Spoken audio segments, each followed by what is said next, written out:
যে নিঃস্বার্থে কাজ করবে, মানুষের কল্যাণে কাজ করবে, মানবতার কল্যাণে কাজ করবে, আমি তাকে ভোট দিব।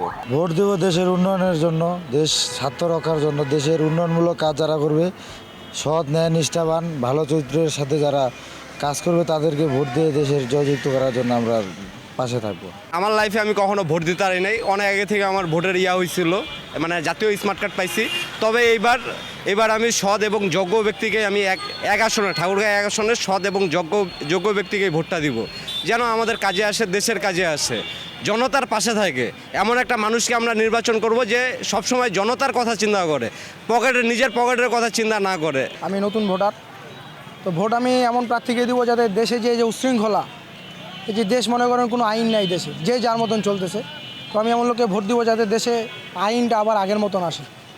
আমি দেশ যাতে শান্তভাবে চলে, মানুষ যাতে শান্তিভাবে দেশে বসবাস করতে পারে, আইন শৃঙ্খলা যাতে সবাই মানে চলে, এরকম লোককে ভোট দিব আমি এমন একজন প্রার্থী চাই যিনি ঠাকুরগাঁওয়ের উন্নয়নে কাজ করবে, ঠাকুরগাঁওয়ের পরিবর্তনে কাজ করবে এবং বিশেষ করে আমরা যারা তরুণ রয়েছে, যুবক রয়েছে, তাদের কর্মসংস্থান সৃষ্টি করবে।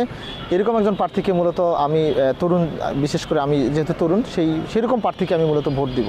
আমাদের ঠাকুরগাঁওবাসীর আমরা চাই যে আমাদের যেগুলো নৈতিক চাহিদা, যেমন আমাদের একটি হাসপাতালের চাহিদা, সেই হাসপাতাল, আমাদের দীর্ঘদিনের চাহিদা এয়ারপোর্ট, সেই এয়ারপোর্ট এবং আমাদের যে অবকাঠামো আছে রাস্তাঘাট থেকে শুরু করে, সেগুলো সামগ্রিক উন্নয়নের জন্য আমরা একজন যোগ্য নেতৃত্বকে অবশ্যই আমরা নির্বাচিত করে আমাদের প্রতিনিধিত্ব করার সুযোগ দিব।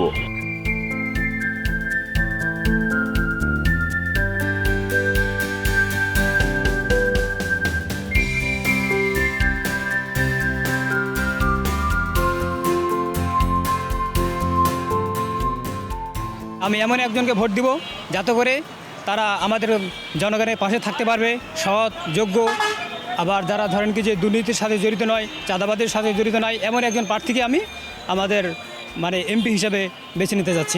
আমরা সবসময় চেষ্টা করব যিনি যোগ্য, নির্ভীক, সাহসী এবং ভোটের পরে জনমানুষের জন্য কাজ করবে, সাধারণ মানুষের পাশে দাঁড়াবে, বিপদে আপদে সবসময় পাবে মানুষ, সাধারণ মানুষ, এমন মানুষকে দেখে আমরা ভোট দিব।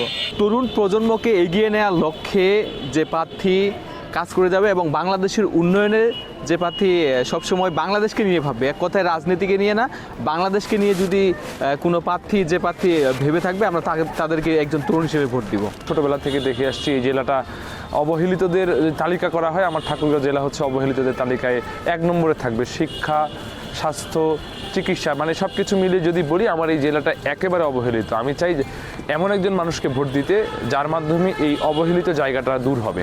আমরা তরুণ ভোটার হিসেবে এমন সরকার চাই, এমন সংস্কার চাই, যেখানে ভোট দিলে এমন সরকার আসুক যেন আমাদের কর্মসংস্থান বাড়ে। সুন্দর একটা যোগ্য একটা প্রার্থী থেকে ভোট দিতে হবে। তবে আমাদের মাঝে এমন একটা এমপি আসুক যে সকলের সুখ দুঃখ দেখে এবং সকলকে সাহায্য করতে পারে, সকলে আপদে বিপদে আসে, কিন্তু দুর্নীতি মুক্ত আমাদের একটা দেশ চাই। 5 আগস্টের পরে আমাদের একটা চিন্তাভাবনা ছিল যে উন্নয়ন, তো সেই উন্নয়নটা করবেটা কে, এই কে থেকে চলে আসে যে ভোটটা দিব কাকে। তো আমরা চেষ্টা করব, মার্কা তো দেখাটা একদমই অনিবার্য না, আমরা চেষ্টা করব যে ব্যক্তিটা আমাদের এই পরিবেশটাকে সুন্দর করে আবার নতুন করে তৈরি করতে পারবে, আমাদের দেশটাকে নতুন করে গড়াইতে পারবে, তাকেই যেন সেই তরুণরা, আমরা যারা তরুণরা আছি, আমরা যেন তারই সঙ্গে যাই বা তাকেই আমাদের পরবর্তী প্রার্থী হিসেবে গ্রহণ করতে পারি। আমাদের চিন্তাটাই থাকবে সেই প্রার্থীকে গ্রহণ করা, যে প্রার্থীটা আমাদেরকে নিয়ে চিন্তা করবে।